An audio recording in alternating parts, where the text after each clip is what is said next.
Bonsoir à tous, merci de votre fidélité. Bienvenue dans ce nouveau numéro du Club de la Presse. Ce soir, nous évoquons le Mali et la situation sécuritaire qui se dégrade de plus en plus dans le pays et dans le Sahel. Question, où va le Mali et comment peut-on encore réussir à imposer la paix? Cela est-il possible? Comment le dossier malien va-t-il être géré par le successeur de François Hollande? Autant de questions que je poserai dans un instant, évidemment, à mes deux invités qui ont bien voulu participer à cette émission. Bienvenue à vous, Thiambel Guimbayara, bonsoir. Bonsoir. Journaliste, directeur de publication de La Voix du Mali, merci d'avoir accepté notre invitation. L'autre invité, vous le connaissez aussi bien, Emmanuel Dupuis, bonsoir.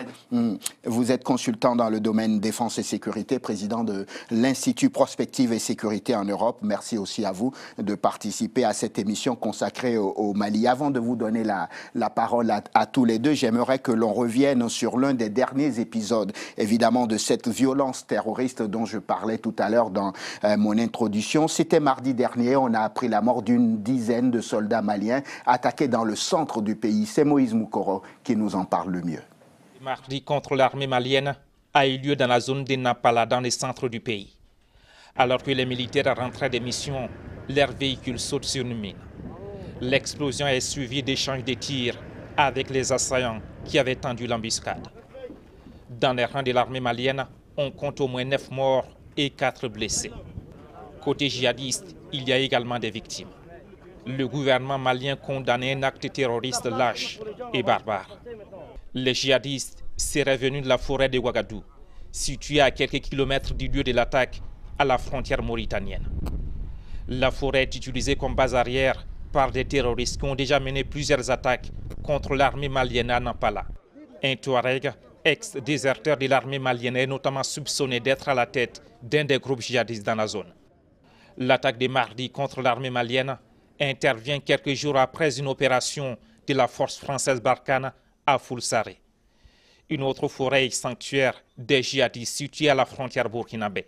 L'opération qui avait mobilisé des Mirage 2000 de l'armée française avait fait une vingtaine de morts dans les rangs des terroristes. Merci Moïse Moukoro. Thiambel Guimbayara, on dit qu'entre 2015 et 2016, le nombre des attaques revendiquées par des groupes extrémistes violents est passé de 28 en 2015 à 85 en 2016. Question, à quoi liez-vous cette surenchère? Merci Ahmed. Il faut s'incliner devant la mémoire de ces soldats tombés sur le champ d'honneur qui sont tombés en défendant leur patrie. Cette recrudescence est liée à un phénomène qu'on observe d'une part sur le terrain. C'est le déplacement de la crise et de la violence du nord au centre. C'est la non-participation, la non-prise en compte de cette multiplication de groupuscules, de groupes djihado-narco-terroristes. C'est l'abandon de cette fameuse forêt du Ouagadougou qui a été longtemps un sanctuaire. C'est aussi une complicité des populations, n'ayons pas peur des mots. Ces djihadistes ne tombent pas du ciel. Ils vivent parmi les gens. Ils sont protégés par des Maliens. Et donc cette situation doit cesser pour que, voici les créneaux, les liens qui peuvent expliquer cette recrudescence de la violence et des attaques. Et c'est des attaques sporadiques qui sont liées généralement à la trahison, à des dénonciations, à ce qu'un groupuscule se lève le matin, vous êtes ensemble toute la journée, l'après-midi, c'est les mêmes gens qui reviennent à dos de chameau, à dos de cheval, sur une moto pour tirer sur ces positions. Alors qu'ils ont observé toute la journée. Et ça, c'est inadmissible, c'est inacceptable. Ce que vous êtes en train de dire est terrifiant parce que on se rend compte, et vous le disiez tout à l'heure, ces djihadistes dont on parle, ces terroristes ne tombent pas du ciel. Ils vivent au milieu de la population. Certains sont peut-être même identifiés, mais ne sont jamais dénoncés aux autorités. Emmanuel Dupuis, de Kidal à Tombouctou, en passant par Tessalit, Gao, on voit bien que toutes les bases sont attaquées d'une façon ou d'une autre. Thiambel le disait, la guerre qui était circonscrite au nord est en train de descendre vers le centre et le sud du pays. Que cherchent ces groupes qui harcèlent aujourd'hui aussi bien l'armée malienne que les forces internationales? Alors, on pourrait élargir en fait votre constatation à une hybridation du mouvement djihado narco-terroriste, non seulement au Mali, mais à l'ensemble du Sahel, puisqu'il y a une descente une sahélisation, justement, du Sahara vers la côte des Golfe de Guinée. On a souvenir des attaques qui ont émaillé les années, surtout l'année 2016, oui. Que ce soit au Burkina Faso ou en Côte d'Ivoire. Ce que vous dites est particulièrement vrai pour le Mali, où on constate non seulement une sorte de logique de métastase, oui. Où ces groupes terroristes étaient ancrés dans des zones inexpugnables et ils s'en cherchent de nouvelles. Pourquoi ? Parce qu'il y a eu des opérations qui ont été menées. Ça a été évoqué dans votre reportage. Les deux récentes opérations menées par l'opération Barkhane, l'opération Panga et l'opération Bayard, oui. Ont abouti, comme ça a été parfaitement évoqué dans votre reportage, à la mise hors état de nuire d'une vingtaine de terroristes. Depuis le début de l'année 2016, près de 150 terroristes ont été mis hors état de nuire à travers 125 opérations qui ont été menées par Barkhane. Oui. Que Barkhane. Je mets de côté les opérations menées par la MINUSMA. Ce qu'a dit Thiambé est particulièrement vrai. On constate une descente vers le sud, oui.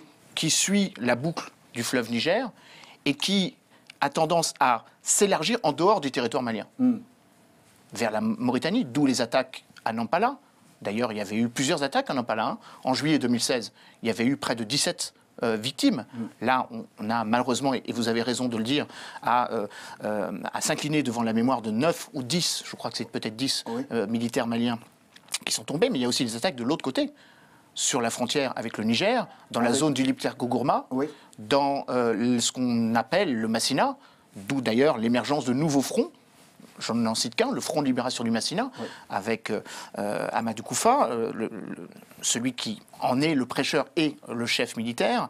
On voit bien qu'il y a une expansion du phénomène en dehors du territoire malien, vers le Niger, le Burkina Faso. Et je termine, Ahmed, en complétant ce qui a été dit précédemment. Oui. Cette hybridation est double. Elle est double parce qu'on voit que le salafisme s'ancre dans des zones dans lesquelles il n'avait a priori pas de raison intrinsèque oui. de s'ancrer par rapport à des radicalisations dans les communautés. J'en veux pour preuve le fait qu'on voit apparaître de plus en plus de mouvements, non pas djihadistes, mais radicaux, au sein de la communauté Peul, au sein de la communauté Bambara, chose qui jusqu'à présent n'était pas une réalité, en tout cas en ce qui concerne les groupes armés terroristes. Et en même temps, oui. Et je crois que c'est important de le rappeler, il y a la conjonction de l'argent, du narcotrafic qui continue, malgré tout, malgré ce que la communauté internationale essaye de faire, à travers la MINUSMA, à travers les opérations menées par l'opération Barkhane. Et cette corrélation fait que l'argent est toujours là, et les groupes terroristes bénéficient encore une fois de la capacité d'en disposer pour justement convaincre des jeunes de les rejoindre. Emmanuel Dupuy, Thiambel Guimbayara, quand je vous écoute, on peut arrêter cette émission tout de suite si vous le voulez aussi, parce que quand on regarde ça, j'imagine que ceux qui sont devant leur poste de téléviseur se disent on ne va jamais arriver à imposer la paix dans ce pays et que malheureusement les populations ne sont pas sorties de l'auberge. Est-ce qu'on va vers la paix ou pas au Mali, dans votre pays, Thiambel? La paix est une quête de tous les jours. La paix, il faut l'imposer. La paix, il faut se donner les moyens de la réaliser. Des accords ont été signés successifs. Des accords successifs ont été signés depuis Tamanrasset jusqu'aux accords d'Alger. La réalité sur le terrain est ce lot de victimes, d'attaques, d'agressions, de morts, de sang qu'on continue à verser. De regard extérieur, Emmanuel Dupuy le signalait tantôt, c'est vrai que la situation est préoccupante, elle est dangereuse. De l'extérieur du Mali, dans le pays, dans les pays du champ, c'est la Mauritanie qui m'inquiète. Il faut dire les choses. Il faut les dire. Cette forêt du Ouagadougou est à la lisière de la Mauritanie. Nous partageons plus de 80 km avec la Mauritanie. Où se réfugient ces gens-là dans le temps? C'est en Mauritanie qu'ils se replient. Pourquoi il n'y a jamais eu d'attentat en Mauritanie? Il faut aussi appeler les choses. Quand ça n'allait pas au Mali et qu'il y avait des droits de poursuite, qu'on venait taper ces mêmes djihadistes-là dans leur sanctuaire de la forêt du Ouagadougou. Il est occupé aujourd'hui par Bamoussa, qui est un rebelle qui se revendique de Yadagali, un général connu, un ancien déserteur de l'armée malienne qui connaît parfaitement le terrain. Voici la réalité des choses. Et aujourd'hui qu'il se refuse dans cette forêt-là, il puisse constituer un lot de bandits, de narcotrafiquants qui se refugient là-dedans, qui rendent impossible la vie aux populations, qui coupent des routes, qui tuent des innocents, qui va tirer sur l'armée malienne, c'est tout de même inacceptable. Il faut ensemble que la communauté internationale revoie sa stratégie, que les forces Barkhane revoient leur stratégie, que l'armée malienne ne peut pas laisser comme une armée à la boucherie, à la portée du premier canon, du premier terroriste, ça ne peut pas continuer. Quelle idée avez-vous derrière la tête, Tiambel? Allons au bout de votre raisonnement. Vous êtes en train de soupçonner la Mauritanie de souffler sur la braise au Mali? Non, je dis que la Mauritanie ne joue pas franc jeu. La Mauritanie ne joue pas son rôle. Si la Mauritanie pourchassait des rebelles en son temps au nom du droit de poursuite, venait les attaquer sur le territoire malien, la Mauritanie ne devrait pas permettre à des bandits narcotrafiquants de se replier sur son sol.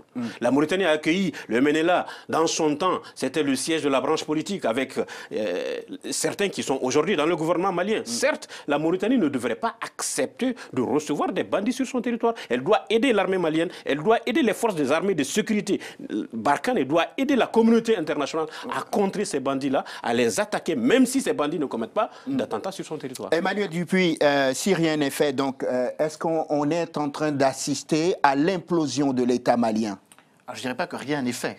Au contraire. Et je crois qu'il faut aussi positiver. L'armée malienne est faible, 8000 hommes. L'armée malienne est insuffisamment formée.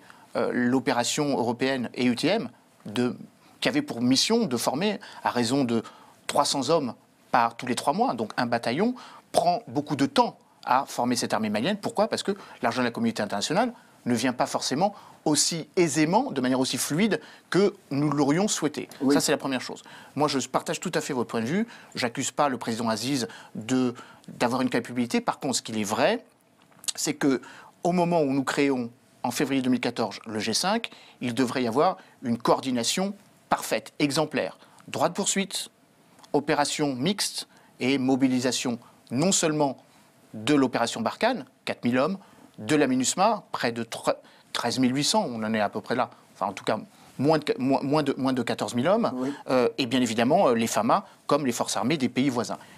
Il est vrai qu'il y a, pour des raisons domestiques, intérieures, des pays qui n'ont pas forcément le même agenda politique. Donc pour répondre à votre question, premièrement, que les 5 pays aient le même objectif. Puis la proposition du président mauritanien Abdelaziz est de substituer une force régionale à cette disposition organisationnelle du G5 Sahel qui est sur le terrain. Ça, c'est inadmissible. La Mauritanie ne peut pas venir jouer les gendarmes dans cette région-là, au nom de quoi? À la place de la communauté internationale. J'allais y venir. Justement, ce n'est pas un président qui doit imposer son agenda aux 4 autres. Il faut qu'il y ait une coordination. Donc ça, c'est le premier. Qu'est-ce qui empêche la coordination? Alors, il me semble que c'est le Mali qui préside le G5. Donc le Mali devrait aussi, le président Ibeka devrait dire ce qu'il entend être mis en place. Ça, c'est la première chose. Le Mali préside le G5 de nom. Et soyons clairs, allons au bout. Parce qu'il y a une souffrance des populations. Le Mali préside le G5 de nom. Ils n'ont pas la main pour imposer un calendrier. C'est bien ce que je reproche au président Ibeka et au G5. Mais je crois que, pour répondre directement à votre question, je suis d'accord avec vous. Oui. Je dis juste que le phénomène de l'éradication des organisations terroristes passe par des paliers qui n'ont pas été franchis. Et respectés. Le premier, c'est de faire la différence déjà entre les groupes rebelles qui acceptent les accords d'Alger et les groupes armés terroristes qui ne l'acceptent pas. Donc pas de compromission, on dialogue avec ceux qui refusent la violence armée et qui acceptent le jeu inclusif, notamment ceux qui participent au mécanisme opérationnel de coordination, le fameux MOC, qui a été lourdement, là aussi, qui a lourdement endeuillé, puisque symboliquement, l'attaque a eu lieu 5 jours après le sommet France-Afrique de Bamako. Oui. Près de 50 morts. Première chose, pas de compromission avec le groupe armé terroriste, d'autant plus qu'ils ne souhaitent pas abandonner les armes, puisque Iyad Agali a réuni l'ensemble des mouvements le 2 mars dernier en créant une nouvelle structure terroriste dont le but est de fédérer les mouvements sur le territoire malien. Vous dites que cette superstructure qui est comme une multinationale maintenant de tous les groupes qui ont intérêt à ce que l'insécurité continue à régner non seulement au Mali mais dans la bande sahélo-saharienne, c'est une vraie multinationale de crimes finalement.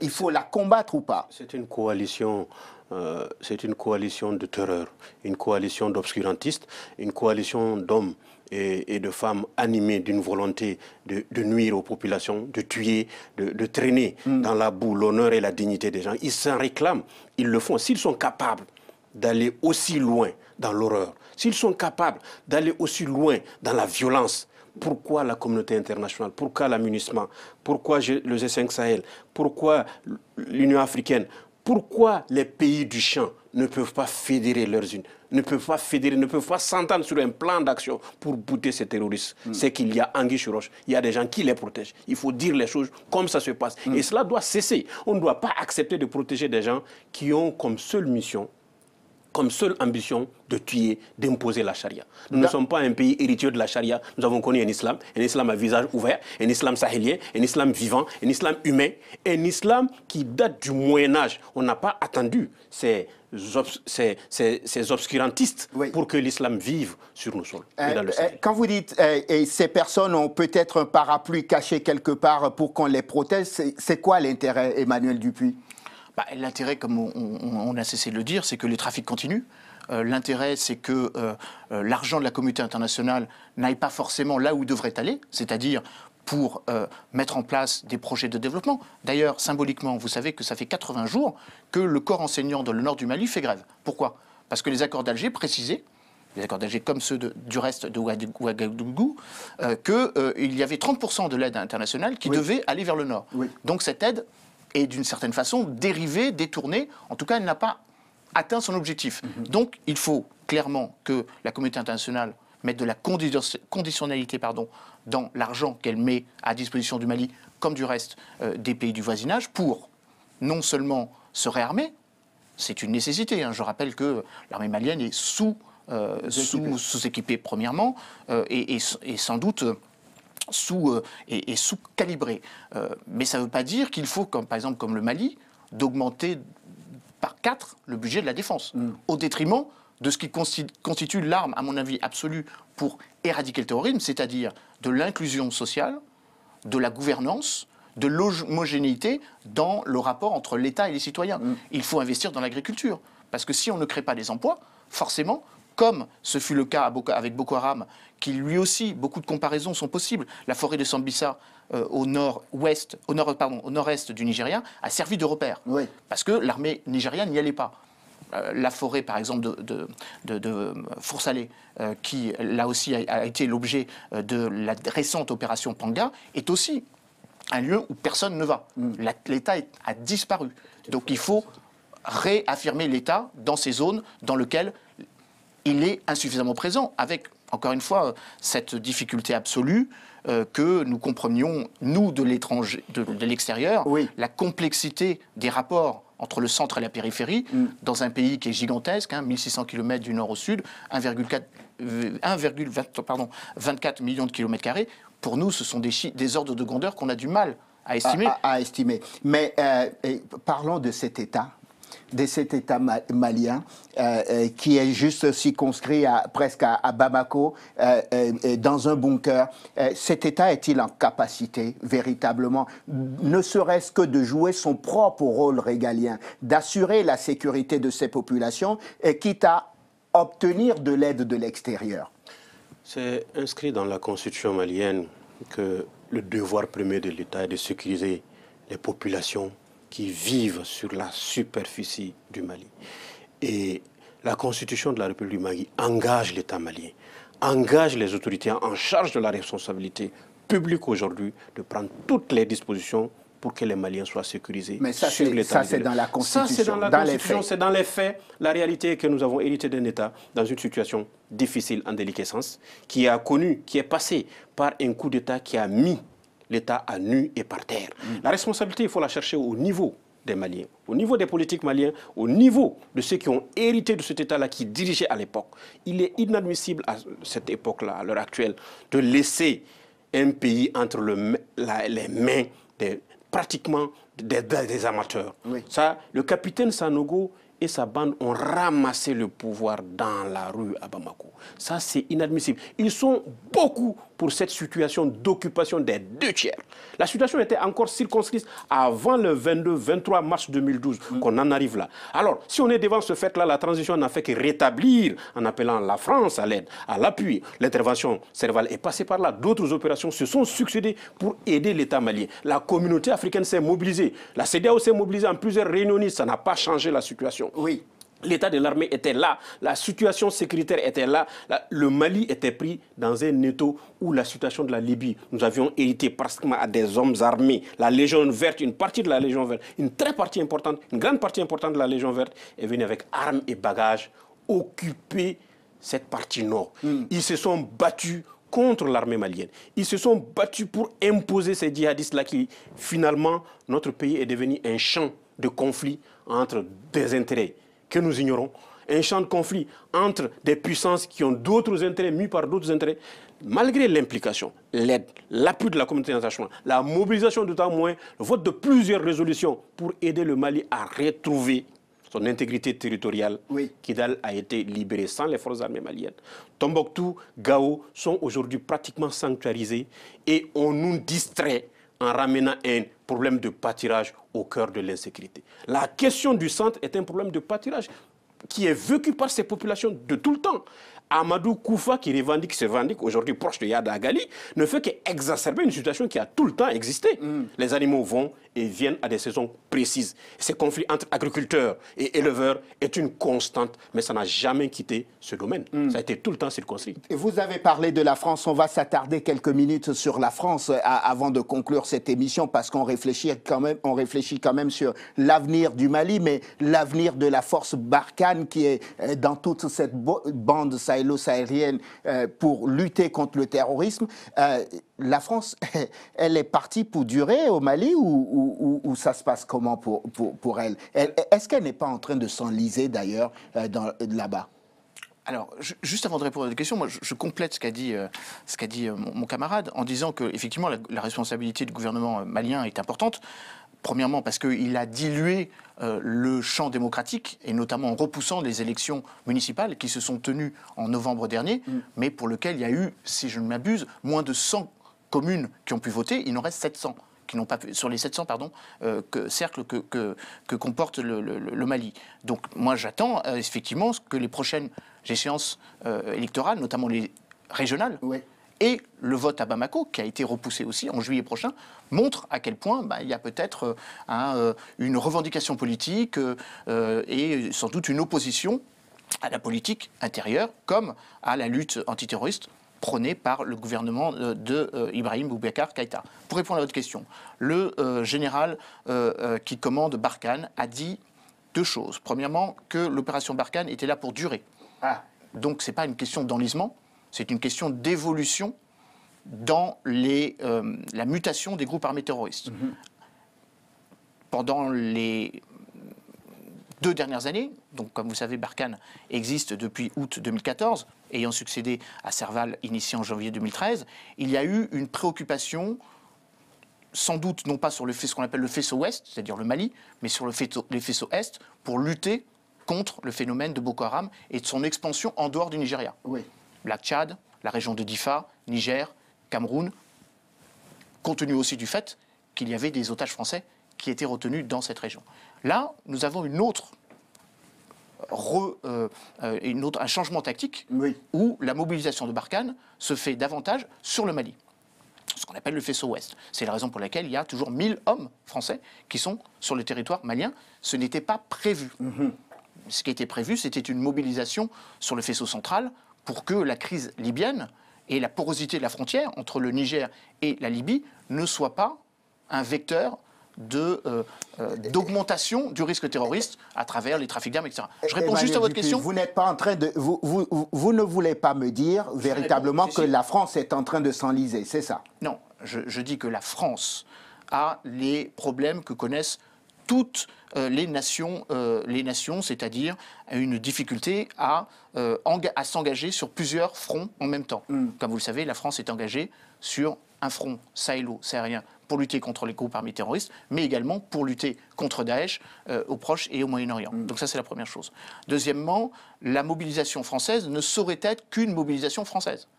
Et là-dessus, ça a été très clair. Et quand la chancelière Angela Merkel a rencontré le président Issoufou en septembre dernier à Niamey, il a été question d'une plus forte mobilisation des autres acteurs qui peuvent... Vous y croyez, vous? Je l'espère. En tout cas, c'est la promesse qu'a faite Angela Merkel d'augmenter sa présence militaire et notamment au Mali. Et je réponds d'une phrase, et après je redonne évidemment la parole à mon camarade. L'enlisement n'est pas une fatalité. Oui. Il faut que les actions qui sont menées par l'opération Barkhane tiennent compte de l'évolution de la sociologie des terroristes. Moi, je partage votre point de vue. Il y a des heurts intercommunautaires qui ont toujours existé. Ouais. Ils ont fait beaucoup de morts. Mais de ce point de vue-là, on ne traite pas la radicalisation dans les communautés Peul ou Bambara de la même manière que l'on va éradiquer des groupes dont le financement, dont la mobilisation est sans doute plus extérieure que malienne. Je fais de grands gestes parce qu'on arrive vers la fin de cette émission, mais je tenais à ce qu'on évoque quand même deux questions. La première, c'est le dossier malien sera l'un des dossiers sur la table du successeur de François Hollande. Et de ce qu'il décidera, il y aura un impact forcément sur l'avenir du Mali, de la sous-région et du Sahel en général, et dans la lutte contre le terrorisme. Qu'est-ce qu'il doit faire, Tiambel, le successeur de François Hollande? Qu'est-ce que le peuple malien attend de la France, du peuple français et de celui qui va hériter des affaires en France? C'est de l'aider, de l'assister à mieux se sécuriser, de corriger l'erreur de Kidal, que l'armée malienne revienne à Kidal, que l'armée monte en puissance dans cette zone abandonnée du territoire, que la France s'engage beaucoup plus sincèrement aux côtés du Mali pour lutter contre le terrorisme. Que la France appuie le Mali à mieux redistribuer les cartes, à mieux amener là où le besoin y est. Que la France appuie le Mali à ce que l'armée malienne ne soit plus livrée à la boucherie de ces sauvages et de ces obscurantistes. Que la France aide le Mali à aller plus loin dans cette coopération militaire en la dotant de moyens aériens de pouvoir sécuriser son territoire et son peuple. Vous n'avez pas peur qu'on reparle d'une nouvelle recolonisation?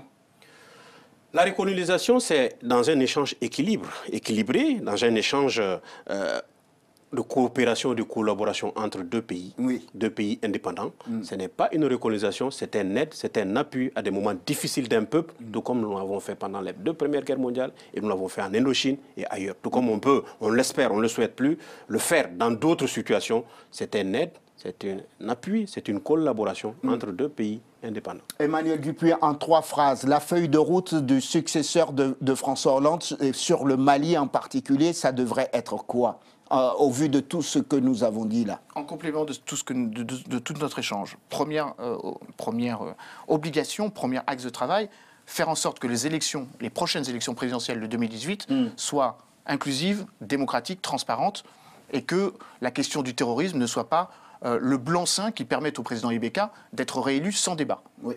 Parce que la question, effectivement, posée par mon camarade du nombre trop important, un mort, est déjà excessif, mais il y a eu quand même beaucoup de militaires maliens qui ont perdu la vie, sans doute dû à des erreurs d'appréciation. Premier élément. Deuxième élément, la lutte contre le terrorisme, ou le contre-terrorisme et la lutte contre le terrorisme sont 2 choses différentes.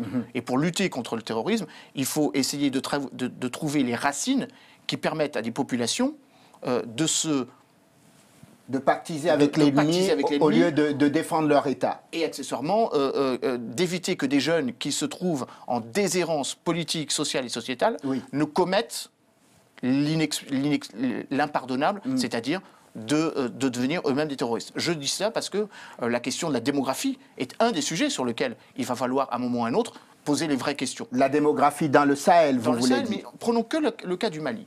Le taux de fertilité au Mali est pour l'instant de 6 enfants par femme, 6,1 enfants par femme. Si rien n'est fait, on va atteindre des chiffres exponentiels. Par exemple... On ne va pas faire le débat sur la démographie qui a un impact sur... Je le dis, pourquoi? Parce que... Dans 1,240 000 km², de quoi supporter une population? Dans un pays... La densité est même disproportionnelle en fonction de l'occupation. Dans un pays dans lequel 40% de la population a moins de 14 ans, il faut trouver les moyens que cette population trouve un emploi, un avenir. Et encore une fois, à un moment ou à un autre, on ne peut pas juste armer, financer, entraîner. À un moment ou à un autre, il faut arriver à une meilleure organisation de l'État. Emmanuel Dupuy, je vous recommande de lire le livre de Edem Kodjo, l'ancien Premier ministre togolais, Demain l'Afrique, qui explique que aussi, quand on a une démographie exponentielle comme celle-là, on peut gérer autrement si le peuple réussit à s'auto-alimenter et à produire plus. Et dès que le peuple va produire plus, on peut dégager en plus des ressources. Je suis d'accord avec c'est des débats d'idées qu'on va... Serge Mikhaïlov écrit, en complément de ce qu'écrit l'ancien Premier ministre du Togo, oui. Un autre livre où il dit « Attention, ce sont des politiques structurelles qui vont prendre 50 ans. Si on ne commence pas maintenant, là pour le coup, ce que vous dites, à mon avis, aura beaucoup de mal à se mettre en place. » On va terminer sur une note d'espoir, sur l'avenir du Mali, là maintenant l'avenir immédiat du Mali. J'ai entendu votre appel pour dire il faut venir encore plus en aide à notre pays, il faut nous aider à structurer, à ce que l'armée revienne à Kidal et réoccupe l'ensemble du territoire, mais au-delà de ces appels du cœur, est-ce que le Mali pourra trouver un jour? C'est une question à tous les deux et je voudrais une réponse courte et je conclue là-dessus. Pourrait trouver un jour le chemin de la paix et de la sécurité? La paix et la sécurité sont plus que jamais liées au Mali. La paix, c'est l'affaire de tout le monde et la sécurité est l'affaire du peuple malien et de ses dirigeants. Emmanuel? Alors, moi, je pense que, évidemment, le Mali retrouvera la paix, que ça prendra du temps. Parce qu'encore une fois, il y a eu sans doute trop de complicité, trop d'évitement, j'utilise le mot indécent, d'engager les vraies réformes structurelles. Et il faut aider le Mali à ce que ces réformes soient engagées. Et moi, s'il y en avait une à mettre en place, c'est un investissement massif dans l'agriculture pour permettre à une population de plus en plus nombreuse de se nourrir et en se nourrissant de trouver les emplois qui lui permettront d'éviter d'aller vers cet aventurisme criminel. Aller vers beaucoup plus de justice sociale et donc une autosuffisance alimentaire. Pour définir un pacte sociétal. Et en créant de la richesse pour permettre aux jeunes de travailler et de ne pas s'adonner à la facilité et de se lier à des groupes terroristes.